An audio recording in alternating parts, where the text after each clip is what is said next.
Hello everyone, welcome to Wrist Time. It's been a very long time since I made a video because I haven't found the time to do so. So I thought I'm going to make another one. Also, I want to mention that I have about 200 subscribers right now, which is a lot to me because I never thought when I made this video, because Mr. Ristic, it's a guy and his phone and his watch talking about some homages, not the real thing, watches, and never thought that people would like that, which I really appreciate. Thank you so much. It just gives me so much energy that I to know that there are people that love these like these videos and want me to make some more.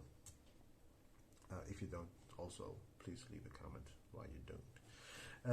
So I wanted to make a short video about the 62 Mas from Heimdallr. It's been a watch that's been talked a lot because it's one of the first professional watches from Seiko, which came on the market in 1965. So it's a vintage watch because you can also see from the yellowish indices also the yellowish hands.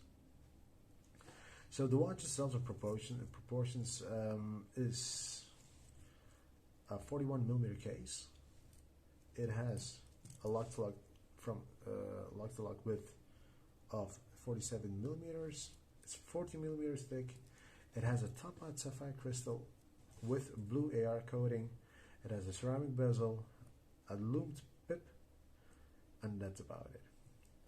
Also a screw-down crown, and it came with this bracelet, which I swapped for this one because the case has more of an industrial look to it. So I thought to myself, this is more of an oyster bracelet, and I would like to have more of an industrial look because I think it complements the watch a little bit more.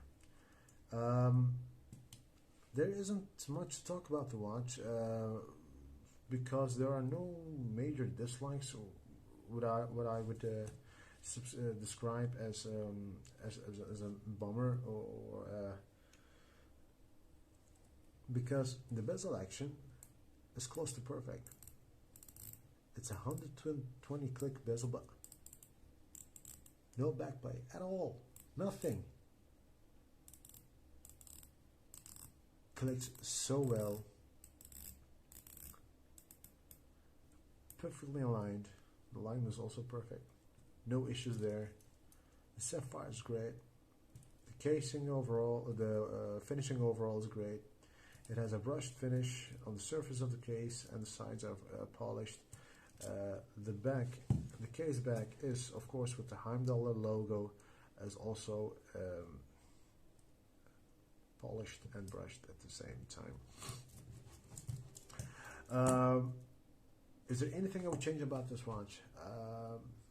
I think it would be the color of the numbering of the ceramic, because they are all white. There's nothing on the watch that is white except for the numbers on the ceramic bezel. And I don't understand why they did that.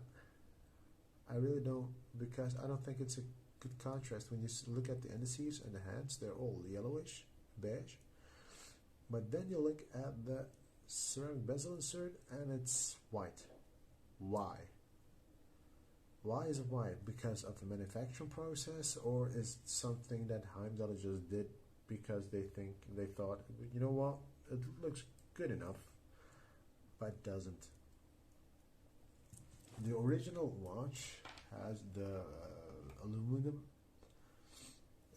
insert. It's of course with also the inserts, the numbers itself were not white, but they were aluminum, so it was like white-ish, but not really white. So, but it had the same colors as the indices, and this one doesn't. That's the only negative thing I would say about this watch. I am going to mod it, of course, because I'm not into the vintage look of this watch. I understand that it's homage to a vintage watch, but yeah, I love modern watches. Just to give you a few examples. This one I modded from a Heimdallr SKX. I think there are a lot of people who did it because the dial of this watch is actually from the Captain Willett homage. Captain Willett dial with Mercedes hands. Then you got this one, and then you got the SKX mod. So I'm going to mod this one too. But the quality of the case and the bezel is so good, so I think when I'm after modding, it's going to be a great watch. I'm going to see if I'm able to regulate the movement too, but I don't think it's going to need some more regulating as it is. The bracelet itself is 20 millimeter, so it's not 22. I don't know what the original one had, but I think when you do an homage, it's going to be the same. Yeah. Okay, so they put a top hat sapphire crystal, and the original one had the acrylic one. So that's why they did that. And I cannot find any more information about this watch than that. But overall, it looks good. The dial itself, it has a sunburst effect, so it's not a matte dial, which I don't understand too. When you go to vintage, you use a matte dial, not a sunburst one. But anyway, as I said, and that wouldn't be my choice. It also has C3 lume. It's good enough. Not the greatest I have seen, but it's good enough. Let's see if I can turn off the light. Oh, there we go. So as you can see, the indices are loomed, the lume tip is loomed, and it will fade. Not straight away, but it will fade very easily. I think within a few minutes it's going to fade. Not completely out. Well, look at these watches. There we go. Well, anyway, and this is how it looks on the wrist.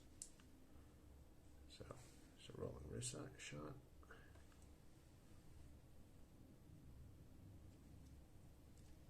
But the bracelet comments the watch very, very nice.